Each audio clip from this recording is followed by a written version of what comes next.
I'm going to stop and give you guys some time for questions, because I know we get the room till a little bit.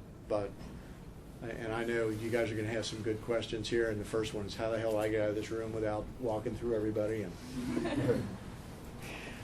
any questions? Who's got a question? Sir. Yeah, a couple of things. The main thing that I've been looking at, because I'm really interested in this also, and I'm 100% with you about legalization. Okay. That we need it. It's the only answer.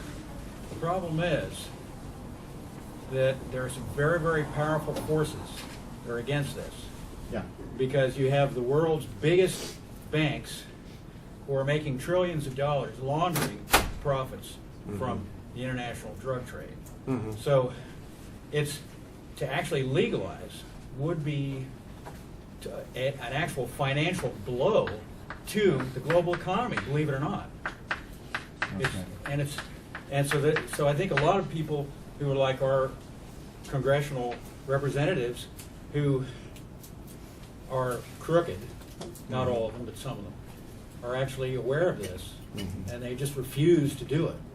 Yeah. Just too much money to be made. I'm going to summarize what you said by saying there's a lot of vested interest in keeping things as they are. And the clearest example we saw of that was this past fall. There was a initiative on the ballot in California to fully legalize marijuana. I mean, put it in a regulatory, just as I'm talking about, regulatory market context.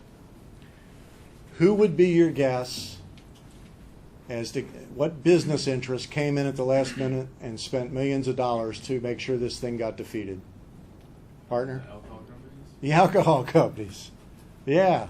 Miller, Anheuser-Busch, all these folks, because this is going to have an impact on them and not a good one on their business.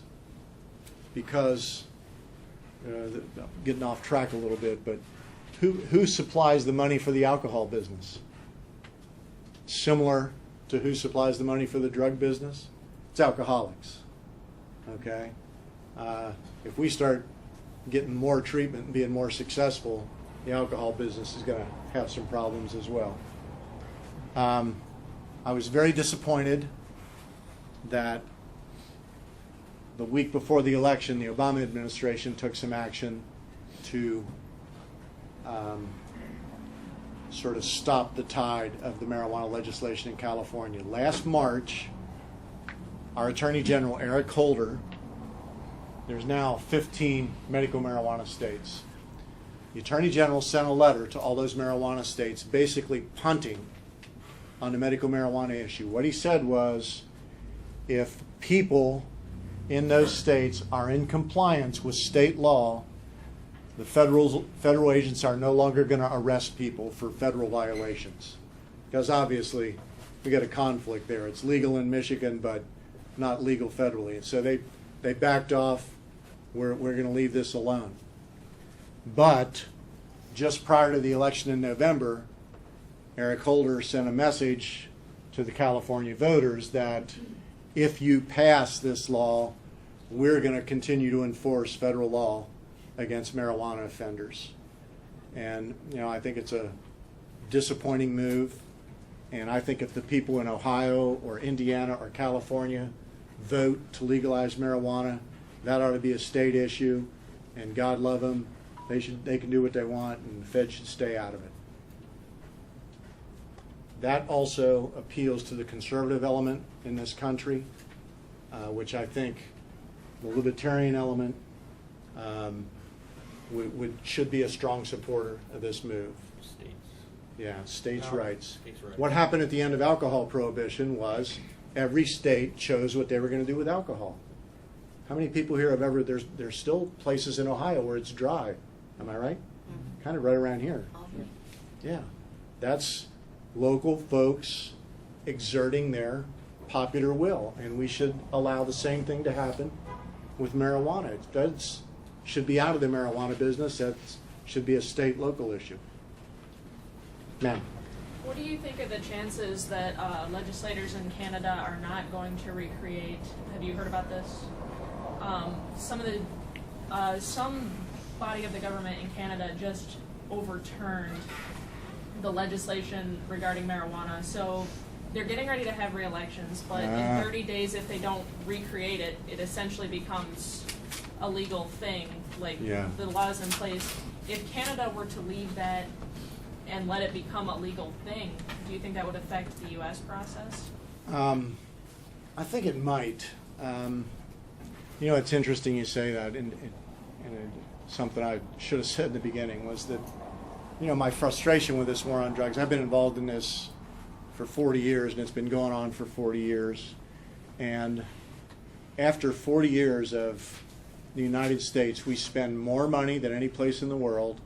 We incarcerate more people than any place in the world, and yet our usage rates are higher than any place in the world. And the one exception is the United States has the highest rate of marijuana use in the world. And what country do you think is right ahead of us? Jamaica? No. I like to guess, though. Actually, Canada. Yeah, and there's just not much to do up there. I mean, if you don't play hockey, what are you going to do? But, I mean, here's the, you know, if I talked about any other problem that had a social policy in place for 40 years, we're spending all kinds of money, we're locking up people with no results, isn't that the definition of insanity? Continuing to do the same thing and expecting something different? I mean, it's just crazy. Ma'am? You talked about increasing treatment as part of solving. How do you, because a lot of people are in denial that they have a problem or don't want to receive treatment. How do you plan to combat that? Yeah, that's the kind of the underlying maxim of drug treatment is people have to hit bottom. They have to want help. Here's the number one thing that prevents drug-addicted people from seeking treatment. And it's stigma. Marty Mann, who was the founder of the National Council on Alcoholism, was the first woman who recovered in Alcoholics Anonymous, said everybody should do three things to fight addiction. Fight stigma, fight stigma, fight stigma.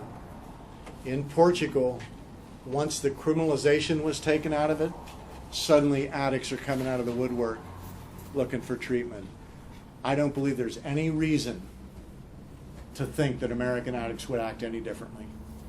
I think the main thing keeping those folks from seeking treatment, and yeah, some of that's there clearly, but I think this is the big issue. And we reinforce that by arresting them for it and putting them through this criminal procedure. And what Portugal did was decriminalize all possession. Okay?